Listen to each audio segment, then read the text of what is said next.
The night of November 18, 1978, settled over the Guyanese jungle like a suffocating blanket.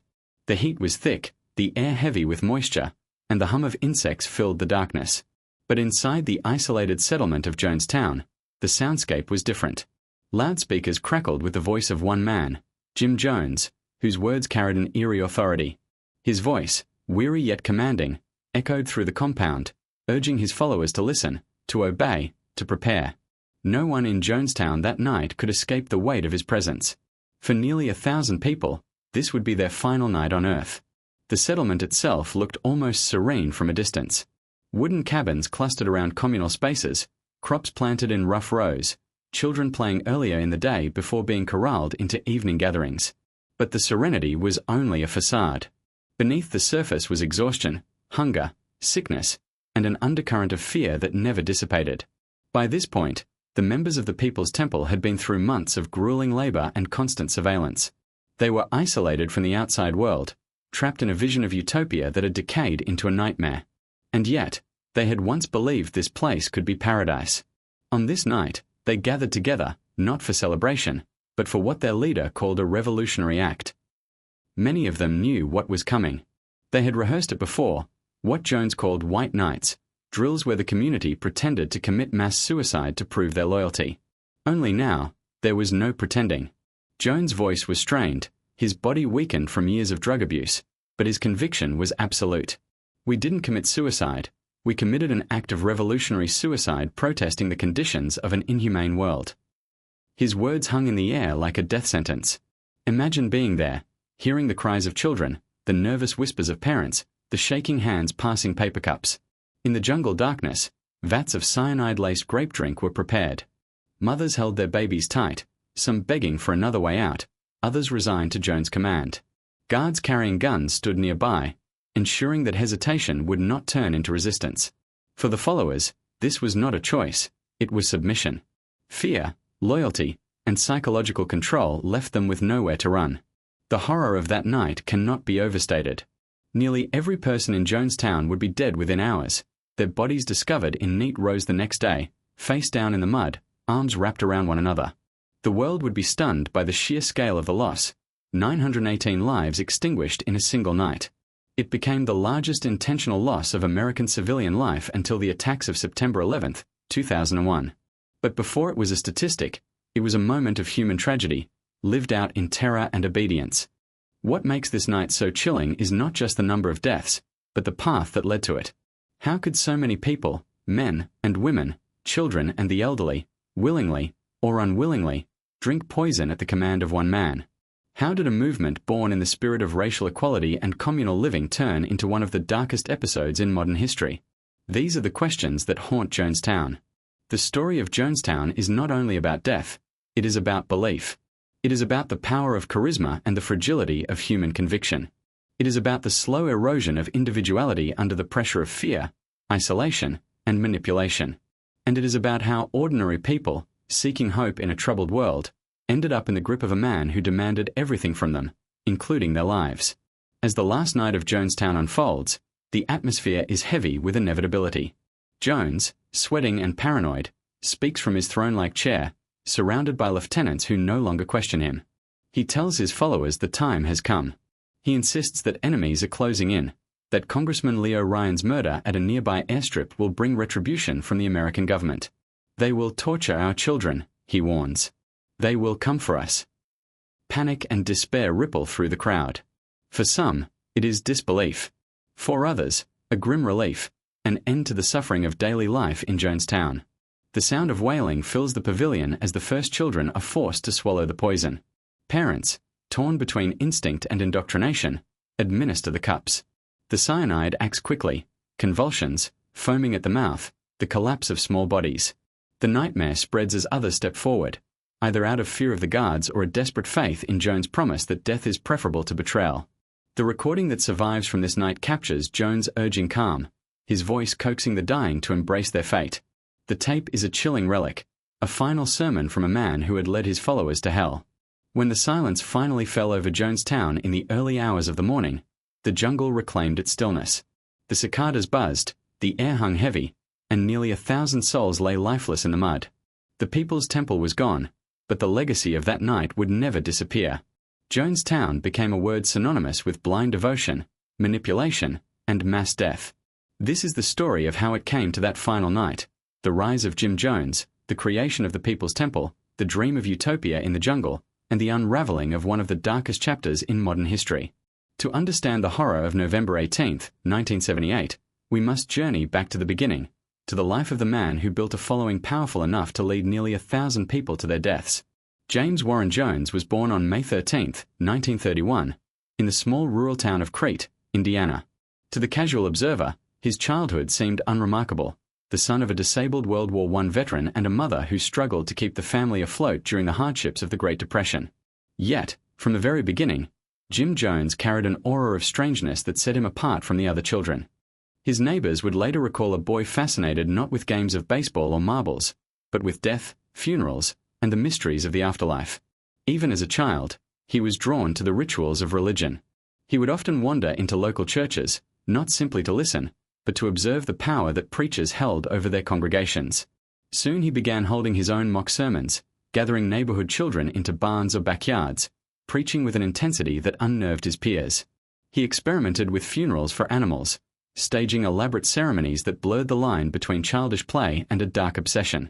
There was, from early on, a theatricality to Jones, a sense that he understood the performance of faith, the mechanics of control, even before he had the language to describe it. At home, Jones' childhood was marked by loneliness. His father, disabled and embittered, was largely absent from his emotional world, while his mother worked long hours and remained distant. This absence of warmth seemed to intensify his hunger for belonging, a hunger that he would later channel into the creation of his own community. For young Jim, the pulpit offered more than religion. It offered authority, attention, and identity. By his teenage years, Jones was reading voraciously, pulling from philosophy, politics, and religion with equal intensity. He was especially drawn to the writings of Karl Marx and to the Bible, weaving the two together in a way that foreshadowed the strange fusion of socialism and spirituality that would define his later preaching. He saw the church not just as a spiritual refuge, but as a political tool, a place where people could be united under a common banner of belief. Those who knew him during these years often remarked on his contradictions. He could be charming, charismatic, and funny, able to win people over with his quick wit and dramatic storytelling. But beneath that charisma, there was a darker edge. He was manipulative, often testing the loyalty of his friends, pushing them into uncomfortable situations to prove their devotion. He demanded attention and grew angry when he felt ignored. These traits, which seemed unsettling in adolescence, would later become the backbone of his leadership style. Jones' early fascination with religion was not confined to one denomination. He explored Pentecostal churches, where ecstatic displays of faith, speaking in tongues, healing, and fervent worship, gave him a template for the kind of emotionally charged environment he would later create. He studied Methodism and other mainstream traditions, noting the stability and respectability they carried in the wider community. To Jones, every church was a lesson, every preacher a study and influence. He was a student not of theology, but of power. In 1949, at the age of 18, Jones married Mosseline Baldwin, a nurse from a stable, middle-class family. Mosseline would remain by his side for decades, even as his ambitions consumed him and his methods grew increasingly destructive.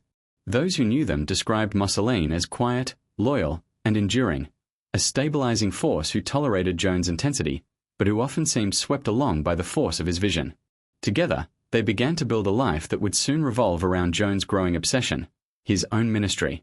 By the early 1950s, Jones had begun preaching in earnest, establishing himself as a rising religious voice in Indianapolis. What made him stand out was not only his firebrand style but also his radical commitment to racial integration. At a time when segregation remained deeply entrenched in American society, Jones opened his doors to black and white congregants alike. He adopted children from diverse ethnic backgrounds, forming what he called his rainbow family, as a living symbol of his ideals. To many, this was revolutionary. To the black community especially, Jones seemed like a rare ally, someone willing to put his beliefs into action, even at personal cost.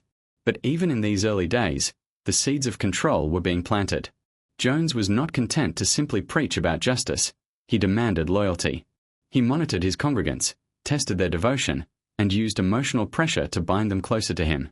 Healing services, where he claimed to cure the sick and disabled, became central to his ministry.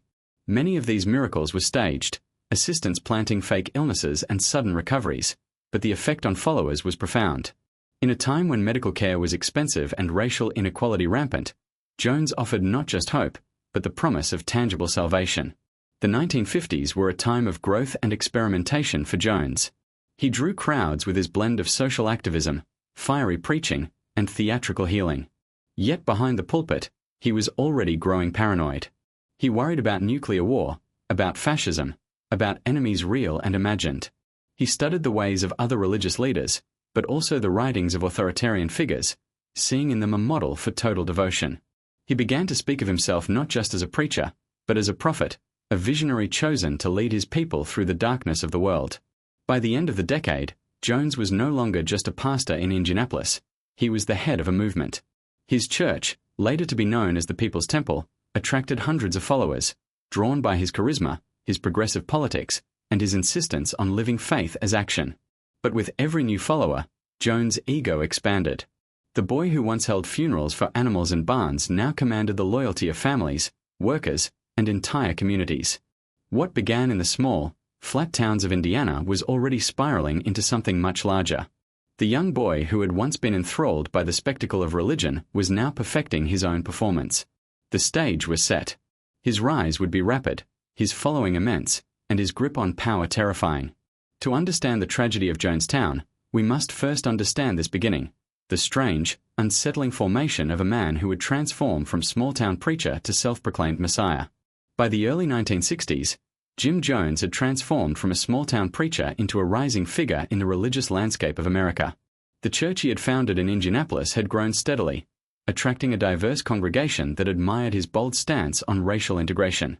While mainstream churches hesitated to confront segregation, Jones openly embraced it. He preached a gospel that fused Christianity with a radical social message: equality for all races, communal responsibility, and the dream of a just society. For many, this was electrifying. To others, it was deeply suspicious. But one thing was clear: Jones was no longer just a preacher, he was building a movement. What made the People's Temple so appealing was its promise of belonging. The 1960s were turbulent years in America, marked by the civil rights struggle, political assassinations, and growing distrust in institutions. For those who felt abandoned by the system, Jones' fiery sermons and practical outreach programs offered a lifeline. The temple ran soup kitchens, provided clothing, offered medical care, and helped the poor with housing. Jones made sure these acts of charity were highly visible, a testament to the temple's mission of living faith through action. For many marginalized communities, particularly African Americans, the People's Temple was a rare place of dignity, support, and hope. But beneath the charity, Jones' control was deepening. His sermons grew more apocalyptic, warning of nuclear war and societal collapse. He urged followers to cut ties with the outside world, convincing them that only through absolute loyalty to him could they find safety. Members were encouraged to confess sins in front of the congregation, a ritual that fostered both humiliation and dependence. Families were pressured to surrender personal property, sign over paychecks, and even give Jones custody of their children. Slowly, individuality was stripped away, replaced by collective identity under Jones' leadership. Jones was also a master of performance. His church services were part revival, part theater. He used his booming voice, dramatic pauses, and staged miracles to captivate audiences. Followers swore they had seen him heal the blind, cure cancer, or pull disease from the body with his bare hands. In reality, many of these spectacles were carefully orchestrated hoaxes. Assistants planted illnesses, actors posed as healed patients, and behind the scenes, Jones reveled in the success of his manipulations. Yet, for those in the pews, the experiences felt real. They wept, they cheered, they believed. To question Jones was to question the miracle they had witnessed with their own eyes. The temple's growth coincided with Jones' increasing entanglement in politics. By the mid-1960s, he had cultivated ties with local leaders, presenting himself as a progressive force for social justice. He understood the power of visibility. Photographs of Jones standing alongside politicians and civil rights figures gave the impression of legitimacy. His integrationist message attracted the attention of prominent activists, and his community programs impressed city officials. But Jones was not simply seeking justice, he was seeking influence. Political recognition validated his leadership and expanded his reach. In 1965, Jones moved the People's Temple from Indiana to California, citing visions of a nuclear apocalypse and the need for refuge. California, with its reputation for openness and progressive values, became the perfect stage for Jones' expansion. In cities like Ukiah, San Francisco, and Los Angeles, the temple grew rapidly, eventually numbering in the thousands. Jones positioned himself as both pastor and prophet, weaving socialism, Christianity, and paranoia into a doctrine that demanded absolute commitment. Life in the temple offered members a powerful sense of purpose. They lived communally, pooled resources, and dedicated their time to service. Many described feeling like they were part of a family larger than themselves, united by a vision of justice and equality. And yet, the deeper they went, the more control Jones exerted. He monitored their communications, controlled their finances, and dictated their choices. Loyalty was constantly tested. Dissent was crushed. Members who questioned Jones risked public humiliation, beatings, or threats of being cast out, a fate that, for many, meant losing their home, their family, and their entire community. The People's Temple thrived on both love and fear. To outsiders, it was a beacon of progressive faith, a church that fed the hungry and fought for equality. To insiders, it was a world of constant surveillance, where Jones' word was law. He preached about socialism, but in practice, he lived like a king, surrounded by loyal aides who enforced his will. The contradictions piled up. The man who railed against materialism demanded lavish gifts. The preacher of compassion berated followers into submission. The healer who claimed divine powers relied heavily on prescription drugs to dull his own demons. By the 1970s, Jones had become a figure of both admiration and suspicion. The People's Temple was politically influential in California, capable of mobilizing hundreds of followers for rallies, campaigns, and causes. Local politicians courted Jones, grateful for the bodies and voices he could provide. But journalists and defectors began to whisper about darker truths, abuse, exploitation, and psychological manipulation. Families of temple members raised alarms about loved ones cut off from contact, controlled by a leader who demanded absolute devotion. Jones responded to criticism with increasing paranoia. He accused the media of conspiring against him, painted defectors as traitors, and warned his flock that outside forces would destroy their community. Each attack only reinforced the siege mentality of the temple, binding members closer to Jones. The message was clear: the world was hostile, the enemies were many, and only through Jones could salvation be found. What began as a movement of hope was curdling into something darker. The utopian promises of equality and justice had given way to fear, secrecy, and authoritarian control. Yet, for thousands of followers, the People's Temple was still home. They sang hymns together, shared meals, and believed they were building a better world. To question Jones was unthinkable. To leave him was impossible. By the mid-1970s, the People's Temple had become a force that could no longer be ignored. It was a religious movement, a political machine, and a cult of personality wrapped into one. And at its center was a man who no longer saw himself merely as a preacher or a prophet, but as a Messiah destined to lead his people into a promised land, whatever the cost. The seeds of Jonestown had been planted, and the road to Guyana was already being paved. By the mid-1970s, Jim Jones' empire had reached a critical point. The People's Temple was powerful, visible, and politically connected, but it was also collapsing under the weight of suspicion and scrutiny. Newspaper exposés began to probe the darker realities behind the facade of charity and progress. Former members told chilling stories of manipulation, financial exploitation, and abuse. Families begged for their loved ones' return, while Jones himself spiraled deeper into paranoia. For Jones, America was no longer safe.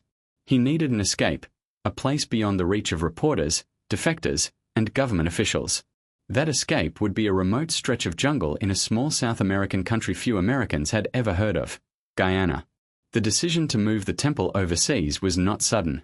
Jones had long spoken of building a utopia far from the corruption of capitalist America. His sermons were filled with visions of an egalitarian society, free from racism, poverty, and persecution. He warned his followers that America was doomed, plagued by nuclear threats, fascist conspiracies, and hostile governments. Only by leaving could they survive. And in Guyana, he found the perfect stage for his final experiment. Guyana, a former British colony on the northern coast of South America, was young, politically unstable, and seeking international allies. It was English-speaking, socialist-leaning, and open to partnerships that promised economic development. For Jones, it seemed ideal. The government was willing to lease him a large tract of land deep in the interior jungle, far from the capital city of Georgetown. This land was rugged, isolated, and nearly inaccessible, exactly the kind of environment that could keep the People's Temple away from the corrupting influence of American society, but also conveniently away from any outside interference. The project was called Jonestown. To Jones' followers, it was described as the Promised Land. They would grow their own food, build their own homes, and live in harmony as equals. No more racism, no more poverty, no more judgment from the outside world. Families sold their belongings, abandoned their jobs, and handed their savings to the temple in preparation for the move. For many, this was not simply relocation, it was salvation. The American dream had failed them. Perhaps in Guyana, they could finally live the dream of equality and justice that Jones had promised. But the reality of Jonestown was far harsher than the dream. The land given to the temple was dense jungle, humid and unforgiving. Clearing it required backbreaking labor. The soil was poor, the crops fragile, and the insects relentless. Homes were little more than cramped wooden huts, and food was often scarce. What was supposed to be paradise felt, in many ways, like exile. Still, for those who arrived in the early days, there was hope. Photographs taken at the time show smiling families, children laughing in the sunshine, and Jones himself beaming with pride as he walked through the fields. But these images were carefully staged, meant to be shown to outsiders, especially to families back in the United States who were worried about their loved ones. The truth was that life in Jonestown quickly became harsh, exhausting, and oppressive. Every day was filled with grueling work.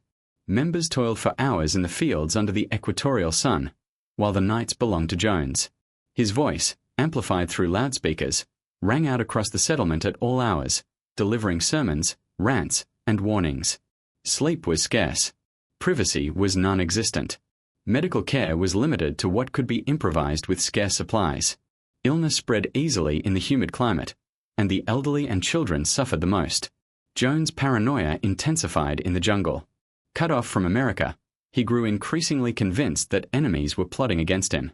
He spoke of conspiracies involving the CIA, defectors, and the U.S. government. He insisted that Jonestown was under constant threat, and that vigilance was essential. Guards patrolled the perimeter. Armed watchmen monitored the people. Any talk of escape was met with suspicion, punishment, or worse. Inside Jonestown, Jones had near total control. Passports were confiscated upon arrival. Letters were censored. Visits to and from Georgetown were tightly supervised. Members who expressed a desire to leave were accused of betrayal, publicly humiliated, and threatened with violence. Families were torn apart by loyalty tests, children encouraged to inform on parents, husbands, and wives pressured to confess secrets in front of the group. Life in Jonestown was not the paradise that had been promised.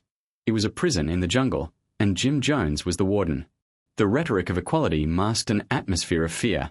Work quotas were enforced with punishments. Food was rationed, with Jones and his inner circle enjoying the best of what little they had while others went hungry. Jones himself had become increasingly dependent on drugs, barbiturates, amphetamines, tranquilizers, that altered his moods and fueled his paranoia. His once fiery sermons devolved into incoherent tirades, broadcast late into the night. Yet his followers listened, weary and desperate, because to reject him was to risk everything. And still, the People's Temple endured. To many members, the sacrifices were worth it. They sang songs together, they celebrated small victories in the fields, they raised children in what they believed was a society free of racism and injustice. For some, the hardship was seen as proof of their commitment, a test of faith. They had given up everything to be here. To admit failure would mean admitting that they had been deceived. And so, even as conditions worsened, many doubled down on their devotion to Jones. To outsiders, Jones presented Jonestown as a thriving socialist experiment. Delegations of journalists, Guyanese officials, and even American visitors were shown smiling children, well-stocked kitchens, and rehearsed performances of loyalty. Behind the stage smiles, however, members whispered about hunger, exhaustion, and fear. But their whispers rarely reached beyond the jungle. Jones had built a world where he controlled not only the bodies of his followers but also the narrative of their lives. By the late 1970s, Jonestown had become both Jones' crowning achievement and his greatest trap. It was proof of his ability to command absolute devotion, but it was also a cage that contained his paranoia, his addictions, and his crumbling control. What began as a dream of equality was becoming a nightmare of isolation, fear, and impending doom. The utopia in the jungle was unraveling, and for those trapped inside, the promise of salvation was quickly turning into a death sentence. The cracks were showing, dissent was rising, and Jones' grip was tightening. Soon, the world would learn what life in Jonestown truly meant. And soon, the final act of the People's Temple would play out on a stage soaked in tragedy. Life in Jonestown was a paradox, at once ordinary and unbearable, communal and suffocating. From the outside, the settlement appeared vibrant, children running through the dirt paths, families sitting together during mealtime, and workers tending to crops under the hot Guyanese sun. But beneath the surface, daily life was defined not by harmony but by exhaustion, surveillance, and fear. What had been sold as a utopian refuge was, in reality, a place where freedom had vanished and every breath was monitored by the will of Jim Jones. The day in Jonestown began early. A bell would ring, and members were expected to gather for breakfast before being sent out to the fields. The jungle was humid and unforgiving, and work was relentless. Men and women alike spent long hours clearing land, planting crops, or repairing the settlement's fragile structures. Children were put to work too, often helping in the gardens or running errands for the adults. The promise of self-sufficiency was the guiding principle of Jonestown, yet the soil was poor and the labor backbreaking. Food shortages were constant. Rice and beans made up the bulk of their diet, with occasional vegetables or meat when supplies allowed. Malnutrition became a quiet but persistent shadow over the community, leaving many weak and weary. Evenings were no respite. After a day in the fields, members were often required to attend long meetings that stretched late into the night. These gatherings were less about community and more about control. Jones would sit in his chair, dark glasses hiding his eyes, and deliver rambling, paranoid sermons over the loudspeakers. He ranted about enemies plotting to destroy them, warned of traitors within their midst, and painted the outside world as a pit of fascism and cruelty. Members listened, not because they believed every word, but because they had no choice. Sleep was a privilege, stolen in fragments between endless hours of labor and indoctrination. The loudspeakers were the most omnipresent feature of Jonestown. They blared at all hours, carrying Jones' voice through the settlement where the people were in their huts, at work, or trying to sleep. His words were impossible to escape. Sometimes he sang hymns, sometimes he issued threats, and sometimes he rambled incoherently under the haze of drugs. But always, the message was clear. His followers belonged to him, body and soul. His voice became the air they breathed, a constant reminder that he was watching, listening, and judging. Medical care was scarce, despite the presence of trained nurses within the temple. Supplies were limited, and serious illnesses often went untreated. Children suffered from fevers and infections. The elderly struggled with chronic conditions that went ignored. Those who fell ill were sometimes cared for, but often their sickness was treated as weakness, a sign of spiritual or political failing. At Jones' command, medical staff could withhold treatment, using health as another means of control. For children, Jonestown was both playground and prison. They attended makeshift schools where the curriculum was heavily slanted toward temple ideology. Lessons included not only reading and writing, but also socialism, revolution, and the evils of American society.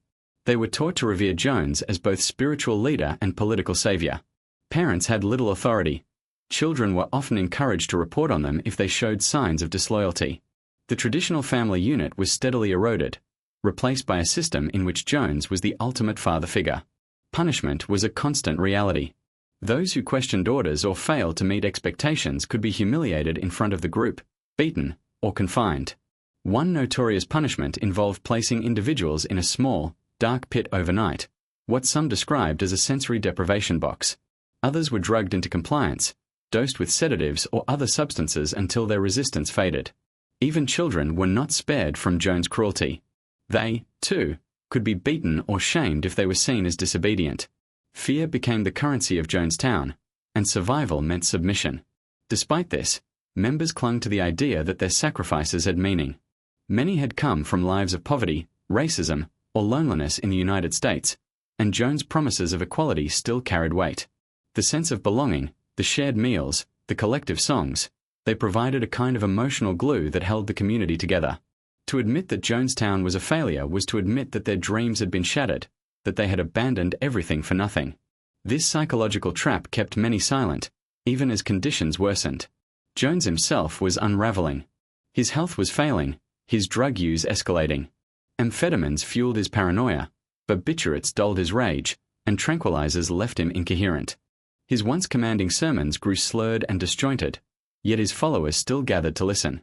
To them, his weakness only reinforced his divinity. If he could endure suffering, so could they. And if he demanded sacrifice, they were willing to give it. Paranoia saturated every aspect of life. Jones spoke often of the CIA, of assassins, of government agents lurking just beyond the jungle.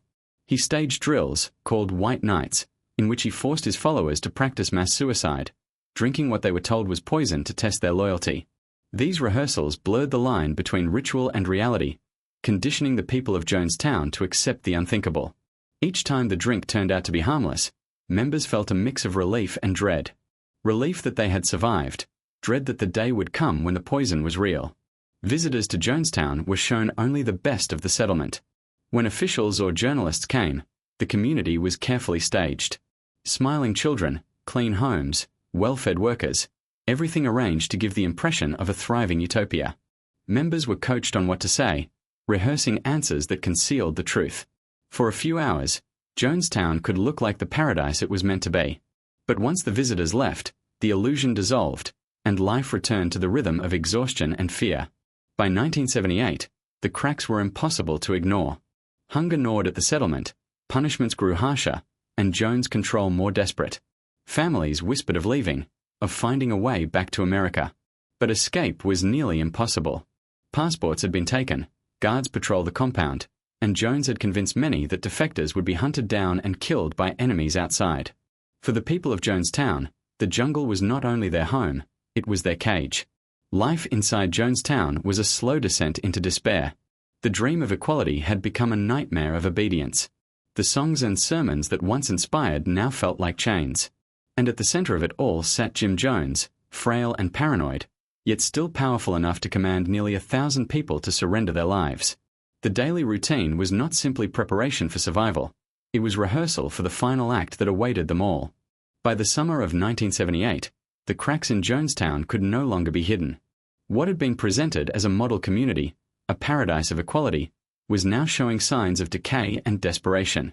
Hunger, exhaustion, and paranoia saturated every corner of the settlement. Whispers of discontent spread quietly among the huts, whispered late at night when the loudspeakers finally fell silent. Yet even the act of whispering carried danger, for in Jonestown, dissent was treated as betrayal, and betrayal was punished with merciless cruelty. Jones' hold on his followers was both absolute and fragile. He demanded loyalty at every moment, yet he knew that beneath the surface, people were growing restless. Members who had once believed in the dream of Jonestown now questioned why they had surrendered their freedom, their savings, and their futures. Families longed for home. Parents wondered whether they had doomed their children by bringing them to the jungle. Some quietly plotted escape, hoping that if they could just make it past the guards and the endless jungle, they might find safety. But the risks were enormous. Defectors were branded as enemies, accused of plotting with the CIA or conspiring with the press. For Jones, anyone who questioned him was no longer a friend, but a traitor. Paranoia was deliberately cultivated. Jones staged loyalty tests to root out dissent. He ordered followers to sign false confessions of crimes, child abuse, murder, treason, documents that could be used to blackmail them if they ever tried to leave. Families were forced to denounce each other publicly, with children sometimes testifying against their own parents. These humiliations broke down bonds of trust, replacing them with fear. No one knew who might inform on them, who might be listening, who might carry their words back to Jones. In Jonestown, isolation was not just physical, it was psychological. The infamous White Nights became more frequent during this period. These were rehearsals for death, staged emergencies in which Jones claimed that enemies were closing in and demanded that his followers prove their loyalty by drinking a liquid he told them was poison. On those nights, the pavilion filled with the sound of sobbing, of prayers, of resignation. Mothers held their children tightly as they raised the cup to their lips, believing that this might be their final moment. Then Jones would reveal it had been a test, a show of loyalty. The crowd would collapse in relief, but also despair. Each drill left them more conditioned to accept the idea that one day, the poison would be real. For many, hope of escape dwindled with each passing month. The settlement was guarded day and night, with armed loyalists patrolling the perimeter. Passports and personal documents had been confiscated, leaving members without identity or means of travel. Letters to the outside world were censored, phone calls monitored, visits to Georgetown strictly controlled. Families in the United States grew frantic, writing letters to Congress, pleading with officials to investigate what was happening in Guyana. They spoke of loved ones being held against their will, of children trapped in the jungle under the control of a dangerous man. Inside Jonestown, Jones grew more erratic. His health was failing, his body ravaged by drugs, but his paranoia only intensified. He railed against imagined enemies, convinced that defectors were plotting to destroy him. He told his followers that the American government wanted to annihilate them, that only by sticking together could they survive. He spoke of Jonestown as a bastion of socialism under attack from imperialist powers. Each sermon blurred the line between prophecy and delusion. The people, exhausted and isolated, listened with blank stares, caught between fear and fatalism. The punishments for dissent became harsher. Those who spoke of leaving were beaten, drugged, or locked in the dreaded punishment box, a small, dark enclosure where time stretched into torture. Others were forced to stand before the entire community, confessing their supposed sins as the crowd jeered.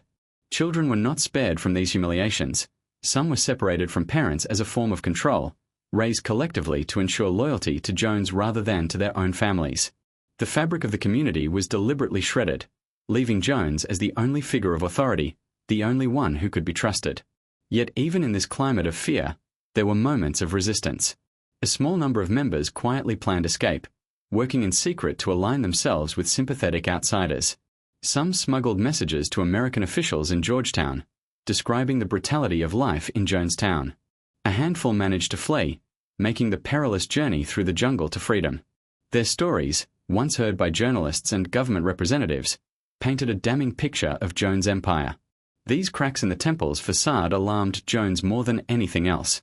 Defectors represented not just betrayal, but exposure. Their testimonies threatened to reveal the truth he had worked so hard to conceal. In his mind, defectors were not simply disloyal, they were existential threats to the entire community. And so, he responded with escalating threats of collective death. If they come for us, he warned, we will not let them take us alive. We will die before we let them destroy what we've built. These words were not idle threats. They were the blueprint of what was to come. As the year wore on, pressure mounted. Families in the United States demanded action. Journalists wrote increasingly damning reports. And in Washington, politicians began to take notice. Jones could feel the net tightening around him. He told his followers that enemies were coming, that they had no future in America, that only in Jonestown could they find safety. But even as he said these words, he knew that the outside world was closing in. The tension in Jonestown during these final months was unbearable. Each day felt like a rehearsal for the end. Each night another reminder that death hovered just beyond the horizon. For the people trapped in the settlement, fear and obedience blurred into one. They worked, they listened, they endured. And all the while, they knew that the man at the center of it all was preparing them for a choice that was no choice at all, to die together in the name of loyalty, or to die as traitors at the hands of imagined enemies. The cracks in the people's temple had become fractures, and those fractures would soon shatter under the weight of events that could no longer be contained. The world beyond the jungle was watching, and a confrontation was inevitable. The dissent that Jones feared most was rising, and it would arrive not only from within his compound, but from the outside world, in the form of a congressman determined to uncover the truth. By the autumn of 1978, the whispers about Jonestown had grown too loud to ignore. Families of temple members, journalists, and defectors painted a disturbing picture of life in the Guyanese jungle. Stories of forced labor, censored communication, armed guards, and psychological abuse. For years, Jim Jones had managed to deflect criticism, branding his detractors as liars or racists, and presenting the People's Temple as a shining example of communal living. But by late 1978, the facade was crumbling. Something had to be done. And that something came in the form of a congressman from California, Leo Ryan.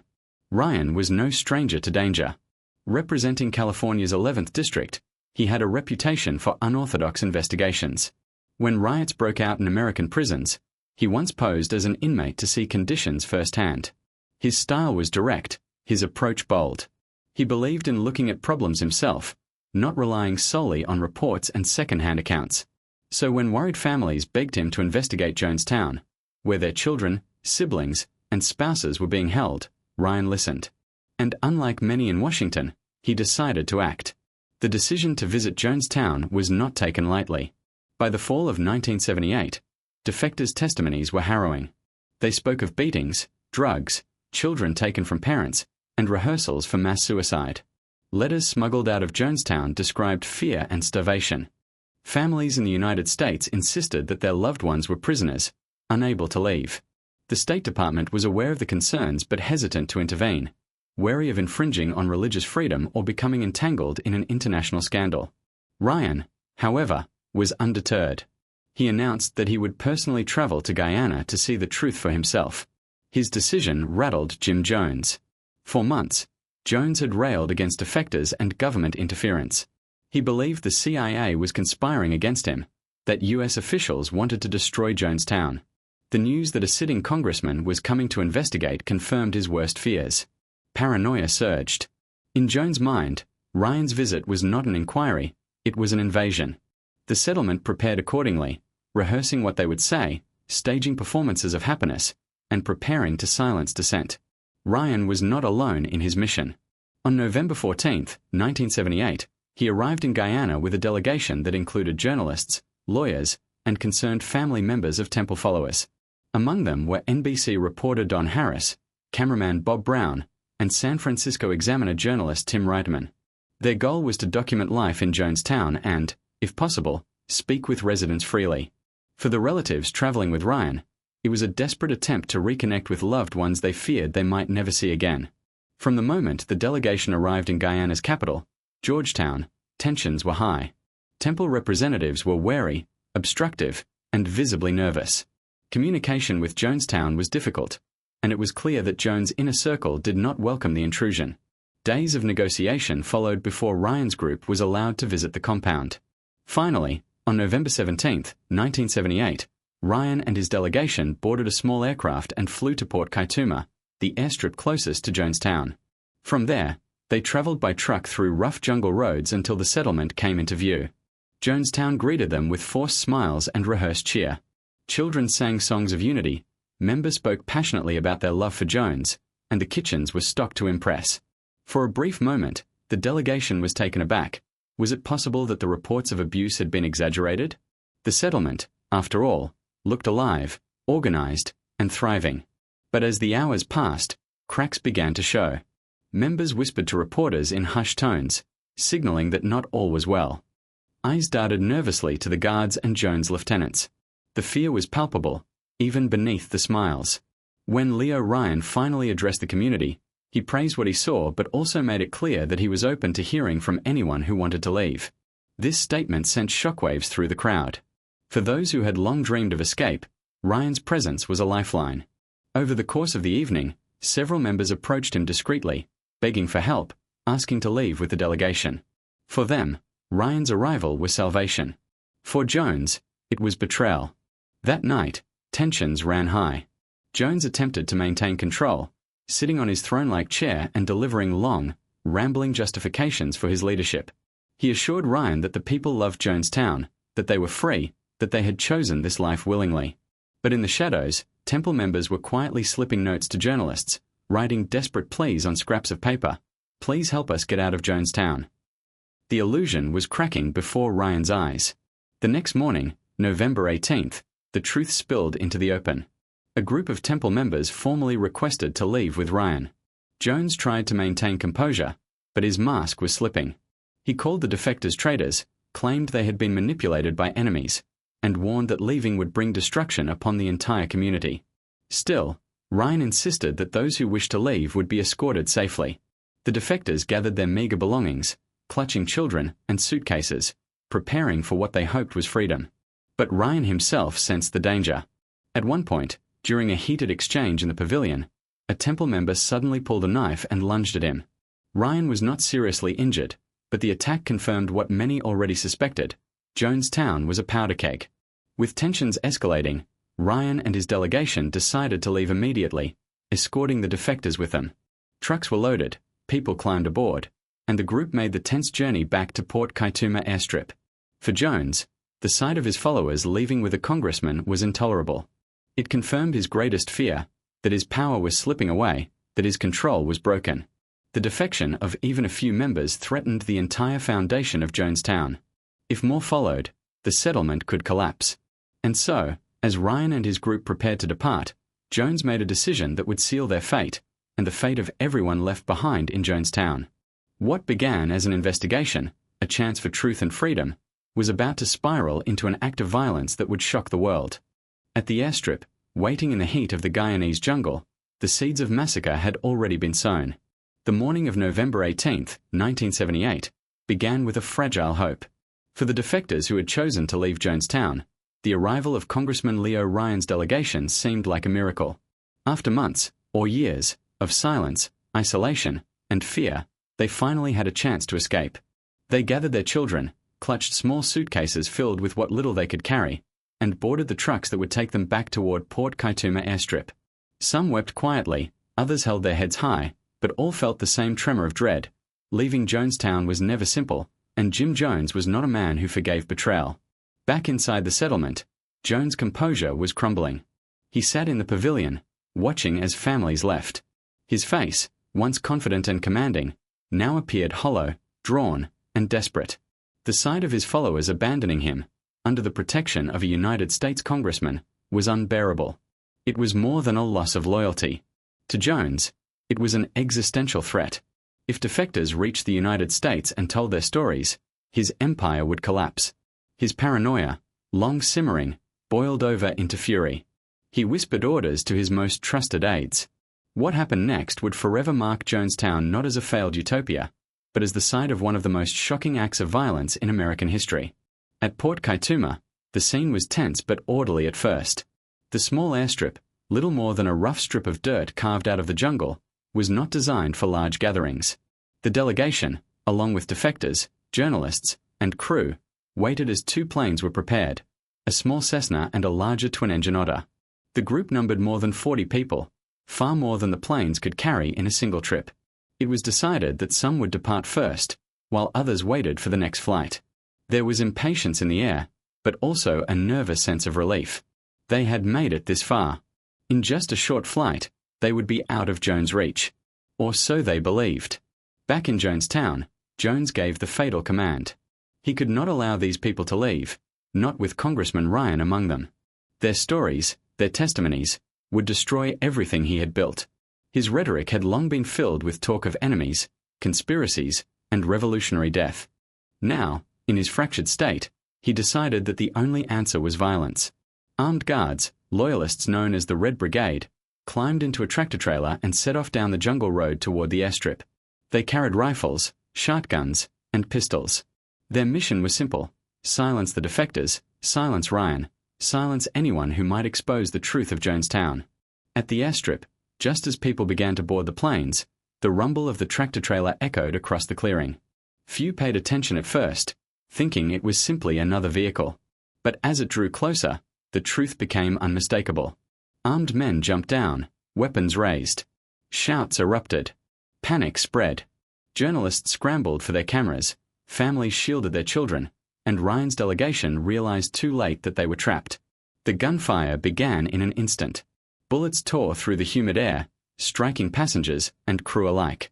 Cameraman Bob Brown kept his camera rolling until the very moment he was killed, his final footage capturing the chaos and horror of the ambush. NBC reporter Don Harris fell in the first volley, shot at close range. Tim Reiterman, the journalist from the San Francisco Examiner, was gravely wounded but survived by playing dead.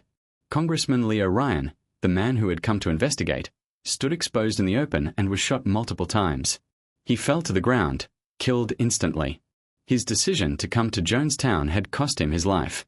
The attackers moved methodically, firing into the planes, into the crowd, into anyone who moved. The defectors screamed as they tried to shield their children. Some dove beneath the planes, others ran into the jungle, desperately trying to escape. Bodies fell across the dirt strip, staining it with blood. When the shooting finally stopped, 5 people lay dead, including Ryan, Harris, and Brown. Many more were wounded. Survivors huddled in fear, unsure whether the attackers would return to finish the job. Back at Jonestown, Word of the ambush reached Jim Jones quickly. He had crossed a line from which there was no return. The murder of a U.S. congressman meant inevitable retaliation. The American government would come for them, he told his followers. They would descend on Jonestown with guns and vengeance. They would torture the children, brutalize the elderly, and destroy everything the temple had built. Whether or not this was true no longer mattered. In Jones' fractured mind, the ambush at Port Kaituma was the point of no return. He had triggered the endgame, and now there could only be one outcome.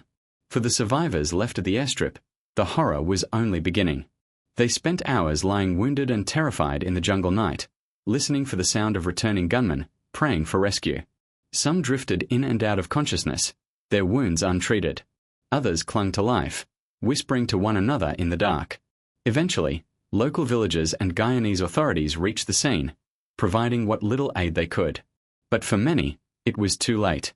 The image of Ryan's body lying lifeless on the dirt became the symbol of what Jonestown had unleashed, a tragedy that would ripple outward across the globe. The ambush at Port Kaituma was not just an act of violence, it was the spark that ignited the final catastrophe. By killing Ryan and his companions, Jones had sealed the fate of his followers. There would be no negotiation, no reconciliation, no future in Guyana. The jungle settlement, already suffocating under fear, was about to become a mass grave. The same day that gunfire tore through the airstrip, poison would be poured into paper cups, and nearly 1,000 lives would be extinguished in one of the most horrifying acts of collective death in modern history. The road from Jonestown to Port Kaituma was short, but the distance between life and death had never been greater.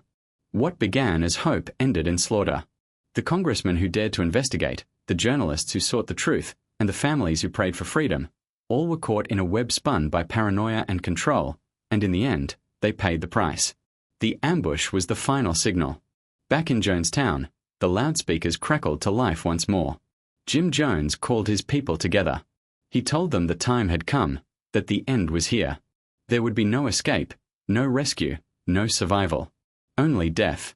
What followed at Jonestown that night would become one of the darkest chapters in human history, a night that blurred the line between murder and suicide, between obedience and terror, between devotion and destruction. The sun dipped low over the Guyanese jungle on November 18, 1978, and by the time word of the ambush at Port Kaituma reached Jonestown, the community was already being summoned to the pavilion. The loudspeakers crackled, carrying Jim Jones' weakened but commanding voice across the compound. His tone was not panicked, it was resolute, almost rehearsed. He told his followers what they feared most. Congressman Leo Ryan was dead, others too. The outside world would not forgive them. The Americans would come, he warned, and they would bring destruction. There was only one way out. The people of Jonestown gathered under the large tin roof of the pavilion, hundreds crowding together as the equatorial night pressed in around them. Children clung to their parents, the elderly shuffled forward with tired eyes, and guards stood watch at the edges, guns slung across their shoulders. At the front sat Jones, slouched in his chair, dark glasses hiding his eyes, his voice amplified for all to hear. He spoke slowly, insistently, weaving together fear and inevitability. If we can't live in peace, then let us die in peace, he intoned. It was not the first time they had heard these words. For months, through the white night drills, Jones had prepared them for this moment. The rehearsals had conditioned them to accept the idea of mass suicide as loyalty, as resistance, as a final act of defiance against a hostile world. But this time was different. There would be no reveal, no relief at discovering the poison was fake. Tonight, the poison was real. Large vats of grape-flavored drink had been prepared in advance, laced with cyanide, sedatives, and tranquilizers. Paper cups were laid out, ready to be filled. The cyanide mixture was potent, enough to kill quickly, though not painlessly. The first to be brought forward were the children. Mothers and fathers, many sobbing, many trembling, were instructed to give the poison to their sons and daughters. Some resisted, pleading with Jones for another way. But the guards moved among them, urging compliance, reminding them of the guns at their backs. Jones' voice over the loudspeaker grew sharper, insisting there was no alternative. The sounds that followed were unforgettable. Children crying as they were forced to drink. Infants wailing before their small bodies convulsed in the arms of their mothers. Parents screaming as they watched their children collapse, foam at the mouth, and die in agony. The cyanide worked fast, but it was not merciful. Convulsions, seizures, and vomiting spread through the pavilion as the children fell first. Mothers screamed, some begging for forgiveness, some trying desperately to resist. But resistance was futile. Armed guards surrounded them. Those who tried to refuse were forced at gunpoint. Once the children were gone, Jones turned to the adults. His words, captured on the infamous death tape recording, remain chilling to this day. "We didn't commit suicide," he declared. "We committed an act of revolutionary suicide protesting the conditions of an inhumane world."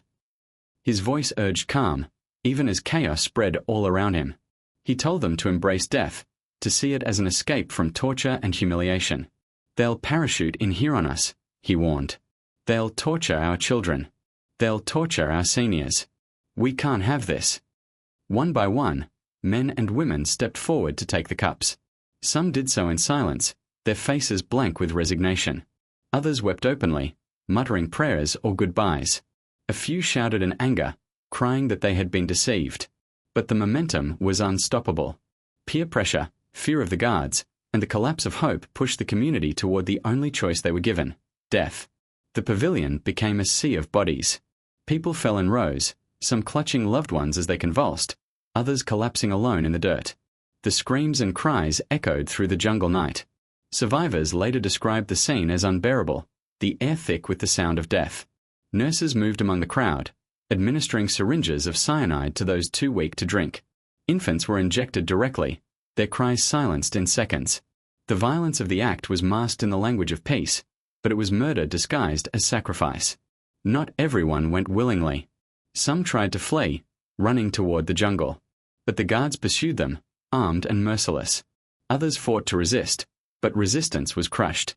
In the end, the overwhelming pressure of the group, the weapons, and the indoctrination left little room for choice. The People's Temple, once a sanctuary for the marginalized, had become a killing field. Through it all, Jones sat at the front, his voice droning on. He told his followers to be strong, to be brave, to show the world that they could die for their beliefs. His tone shifted between soothing and commanding, like a conductor guiding an orchestra of death. At one point, as children screamed, he dismissed the cries as weakness, insisting that death was better than the life that awaited them outside. His words, captured forever on tape, are both chilling and hollow. Death is not a fearful thing, it's living that's treacherous. By the time the night ended, over 900 people lay dead on the ground. Families clutched each other in their final moments, parents wrapped around lifeless children, friends collapsed together in silent heaps. The pavilion, once the center of community life, was now a mass grave. The smell of cyanide and vomit filled the air. Silence settled over Jonestown, broken only by the cries of a few survivors who had hidden or escaped into the jungle. And what of Jim Jones? He did not drink the poison. Instead, he was found later slumped in his chair, dead from a gunshot wound to the head. Whether he pulled the trigger himself or was shot by another remains uncertain. But his death, unlike that of his followers, was quick, almost merciful. For the hundreds who obeyed him to the end, there was no such mercy. The aftermath of Jonestown would stun the world. The images of nearly 1,000 bodies lying face down in neat rows in the jungle became seared into the global consciousness. The phrase "drinking the Kool-Aid" entered the cultural lexicon, a casual phrase that masked the horror of what had actually taken place. But the truth was far more complex. This was not suicide in the conventional sense. It was not the free will of hundreds choosing death. It was coercion, manipulation, and murder, orchestrated by a man who had once promised salvation but delivered only death. Jonestown was meant to be the culmination of Jim Jones' vision, a utopia where his followers could live free from racism, poverty, and injustice. Instead, it became a monument to the dangers of unchecked power, blind devotion, and the seductive pull of a charismatic leader. The revolutionary suicide he preached was nothing more than mass murder. And on that night, in the steaming jungle of Guyana, nearly 1,000 people paid the ultimate price for believing in his dream. Morning broke over Jonestown on November 19, 1978, but the settlement was silent.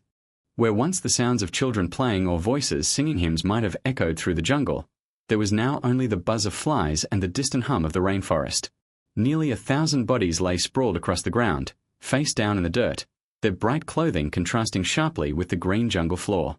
Mothers still clutched their children. Entire families lay together in death. The night before, they had been urged, coerced, or forced into drinking cyanide-laced grape drink. Now, Jonestown was a city of corpses. News of the massacre spread slowly at first. Survivors from the Port Kaituma ambush stumbled into Georgetown, telling authorities that Congressman Leo Ryan had been murdered and that something catastrophic had happened in Jonestown. The Guyanese government, stunned by the scale of the reports, hesitated at first, uncertain of what to believe. But as the hours passed, the truth became undeniable. When Guyanese soldiers and American officials finally reached the site, they were met with one of the most horrifying scenes of the 20th century. The bodies seemed endless, stretching out across the settlement in haunting symmetry. Photographs taken at the time show men, women, and children lying side by side, arms draped over one another as if clinging together even in death. Many had cups still near their hands. The youngest victims, babies and toddlers, were found lying peacefully in their mother's arms, their final moments spent in forced obedience to a man they could not possibly understand. The air was thick with the stench of decay, the tropical heat accelerating decomposition. Soldiers covered their faces with cloths, gagging at the overwhelming odor. The recovery mission was a nightmare in itself. Guyanese forces quickly realized they were unequipped to handle such a staggering number of bodies. Nearly 918 people had died in Jonestown, an unprecedented loss of civilian life. The task fell to the U.S. military to retrieve and transport the dead. Operation Task Force 918 was launched, with American troops flown in to assist in the grim work. Helicopters buzzed overhead, ferrying supplies and personnel into the jungle clearing that had once been a self-proclaimed utopia. What the soldiers encountered was chaos. The ground was muddy and slick with bodily fluids. Many of the dead were already bloated and unrecognizable. Bodies had to be carefully lifted and placed into body bags, then onto stretchers, and finally transported to aircraft waiting to carry them to the United States. The sheer number of corpses made the task overwhelming. Soldiers worked in shifts, their faces etched with shock and horror. For many, it was an experience they would never forget, a vision of death on a scale they had never imagined. The identification of victims became another monumental task. With hundreds of bodies and limited records, many could only be identified by dental records or fingerprints. Families back in the United States waited in anguish, hoping to learn whether their loved ones were among the dead. For weeks, the grim process dragged on, with funerals and memorials eventually held across the country. The photographs published in newspapers shocked the public, rows of bodies lying face down in the mud, a human tide of death that seemed impossible to comprehend. For survivors, the aftermath was equally devastating. Those who had managed to flee into the jungle returned to find their families gone. Some had watched their children die before escaping. Others had been forced to leave loved ones behind in the chaos. Their testimonies painted a vivid picture of coercion and terror, that this was not suicide in the way the word was commonly understood, but mass murder orchestrated by Jim Jones and his inner circle. The recordings left behind confirmed their accounts. Jones' own voice, urging calm as his followers drank poison, echoed like a ghost through the aftermath. Internationally, the massacre sent shockwaves across the world. News outlets carried images of the bodies, headlines screaming of cult suicide, madness in the jungle, and the fall of a self-proclaimed messiah. The United States was forced to confront the fact that nearly 1,000 of its own citizens had died in a foreign jungle, victims of a movement that had once been praised for its social activism and racial integration. The political fallout was immense. Questions swirled. How had this happened? Why had no one stopped Jones sooner? Could the massacre have been prevented? For the Guyanese government, Jonestown was a wound. The experiment that had been welcomed as a partnership had ended in disaster on their soil. Officials struggled to explain how such a tragedy had unfolded in their country, and how they had failed to see the warning signs. For the U.S., the massacre became a symbol of the dangers of unchecked cults, charismatic leaders, and the vulnerability of those searching for hope in desperate times. The recovery dragged on for days, and even when the bodies were gone, the settlement itself remained haunted. Abandoned huts stood silent, belongings scattered, cups and syringes littering the ground. The pavilion, where so many had died, became a symbol of the massacre, its structure a grim reminder of the horror that had unfolded within. Eventually, nature reclaimed the site. The jungle grew back over Jonestown, burying the evidence beneath vines and earth. But the memory remained, burned into history. The death toll was staggering.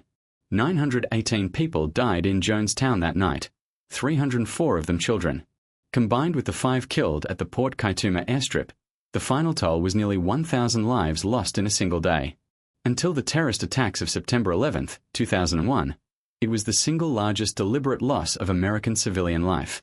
And unlike a natural disaster or foreign attack, this was a tragedy orchestrated from within, by a man who had convinced his followers to surrender their lives. In the days and weeks that followed, the world grappled with the meaning of Jonestown. Was it suicide, or was it murder? Were the followers willing participants, or were they victims trapped in a nightmare with no escape? The debate raged, but the images of the bodies told a story beyond words. They showed the price of blind devotion, the cost of surrendering one's will to a leader who demanded everything. The jungle of Guyana, once promised as a paradise, had become a graveyard. The pavilion was no longer a meeting place, but a tomb. And the legacy of that morning, the sight of hundreds of bodies lying in silence, would linger like a scar across history. The massacre at Jonestown ended in silence, but for the handful who survived, the nightmare was only beginning. While nearly 1,000 of their friends and loved ones lay dead in the Guyanese jungle, a small number managed to slip away.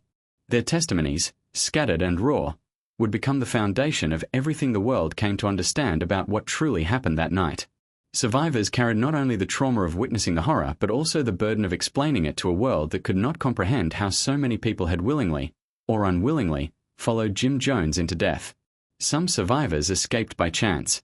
A group of elderly members, sent on errands earlier in the day, returned to find the settlement eerily quiet and filled with corpses.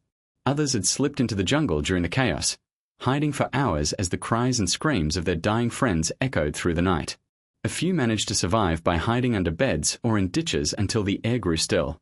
For them, the act of survival carried no relief, only guilt. Why had they lived when so many others had perished? What did survival mean when everything they had once believed in was now drowned in poison? In the immediate aftermath, survivors faced suspicion and hostility as well as grief. Many outsiders could not understand how educated, hard-working people could have fallen under Jones' spell. Families asked how their loved ones had been brainwashed, why they had not simply walked away. The survivors, however, knew the truth. Leaving Jonestown was nearly impossible. Passports were confiscated, guards stood ready to shoot defectors, and the psychological grip of Jones' authority was suffocating. For years, he had woven a web of loyalty and fear so tight that even in their final moments, many could not imagine defying him. The trauma of survivors was compounded by haunting memories. They remembered the rehearsals, the so-called white nights, when Jones had forced them to practice mass suicide. They remembered the punishments, the humiliation, the endless sermons that wore down their will. And above all, they remembered the final night, the children poisoned first, the cries of mothers, the armed guards ensuring no one resisted. These memories were not just stories, they were scars etched into their minds, replayed endlessly in nightmares and waking hours.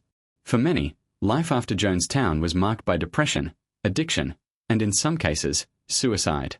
Beyond the pain of survivors, Jonestown left behind a tangle of controversies and unanswered questions. From the beginning, conspiracy theories sprouted like vines around the tragedy. Some claimed that the CIA had infiltrated the temple, that Jones had been manipulated as part of a larger Cold War experiment.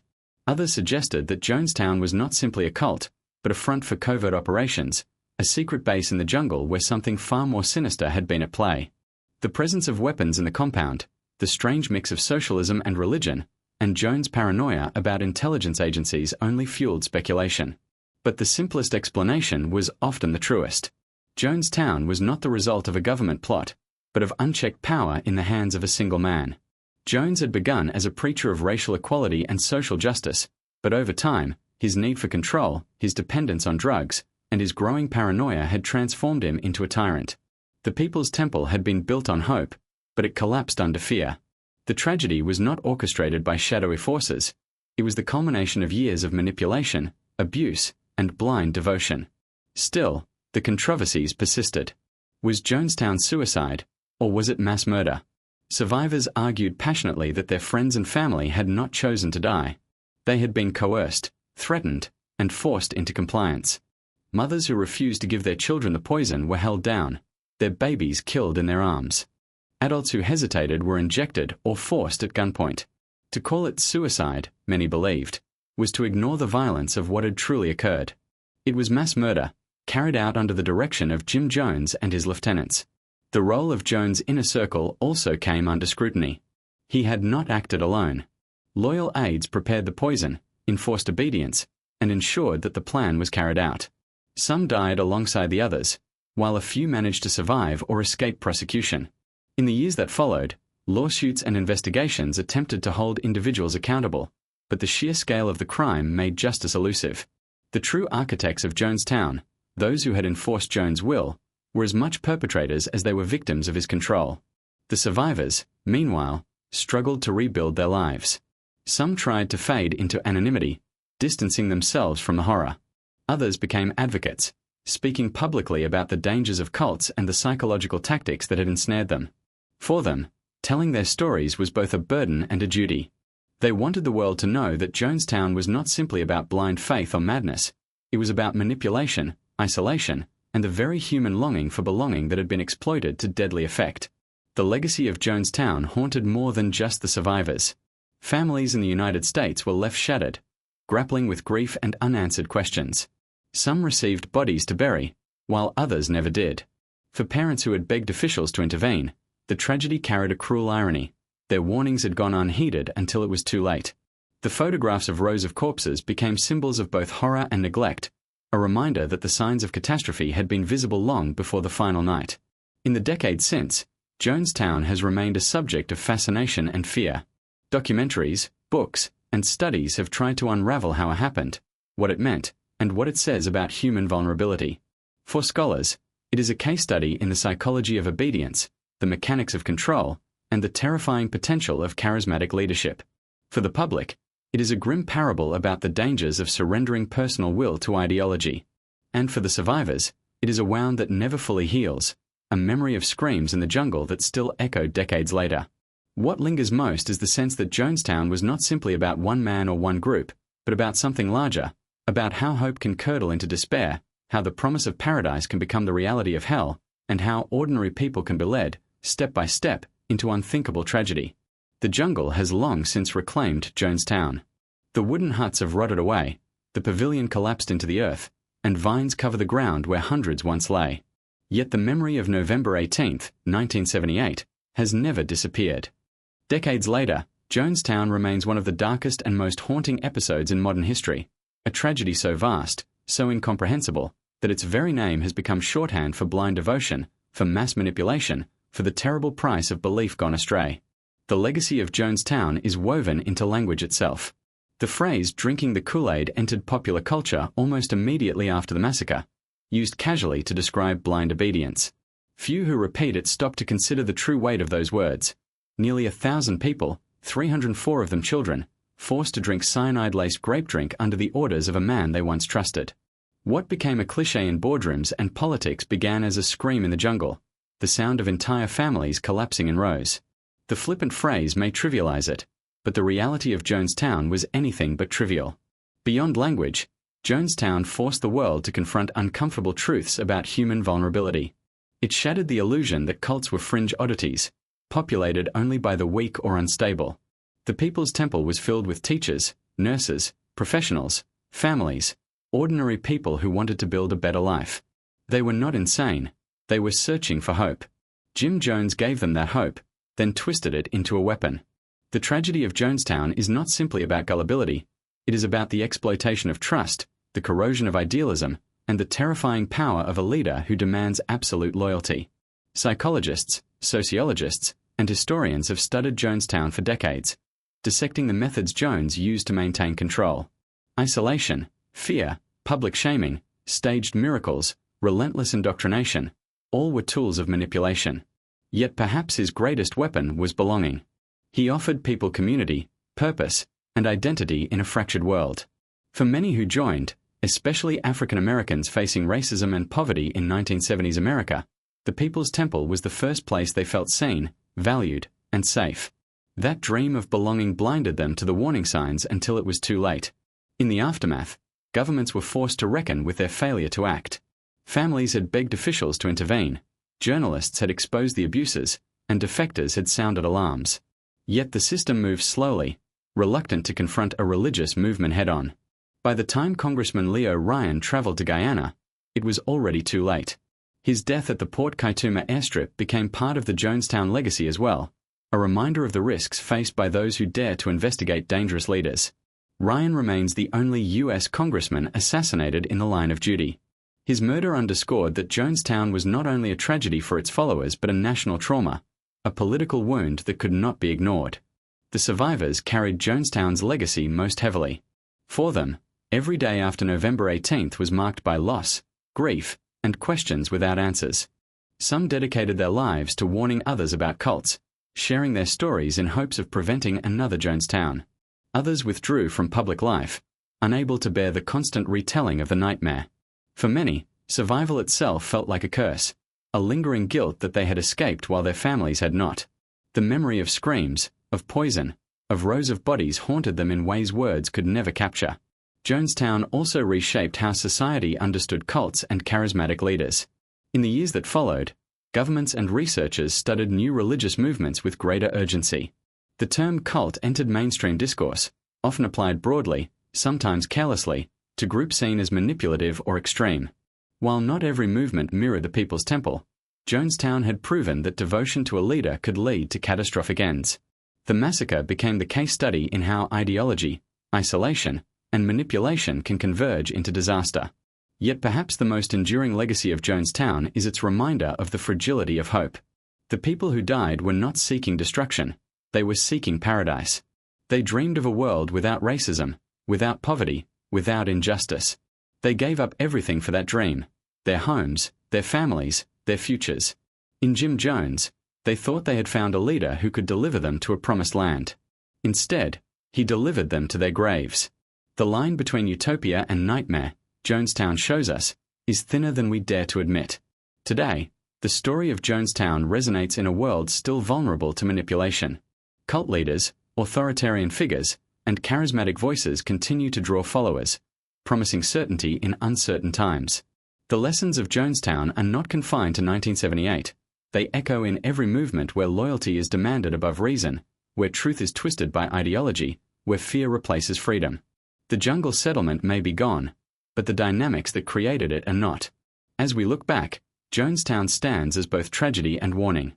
It warns of the dangers of unchecked power, the seductive pull of belonging, and the ease with which ideals can be corrupted. It reminds us that even the most ordinary people, given the right conditions, can be led to unthinkable ends. And it challenges us to ask, how do we protect ourselves, and each other, from ever letting such a thing happen again? The final image of Jonestown lingers like a scar: rows of bodies face down in the mud, arms wrapped around children, silence hanging heavy in the humid air. It is a vision of paradise lost, of faith betrayed, of lives stolen. But it is also a mirror, reflecting not only the darkness of one man, but the vulnerability of us all. That is the legacy of Jonestown, a story not just of death in the jungle, but of the human hunger for hope, and the terrible price that can be paid when hope falls into the wrong hands.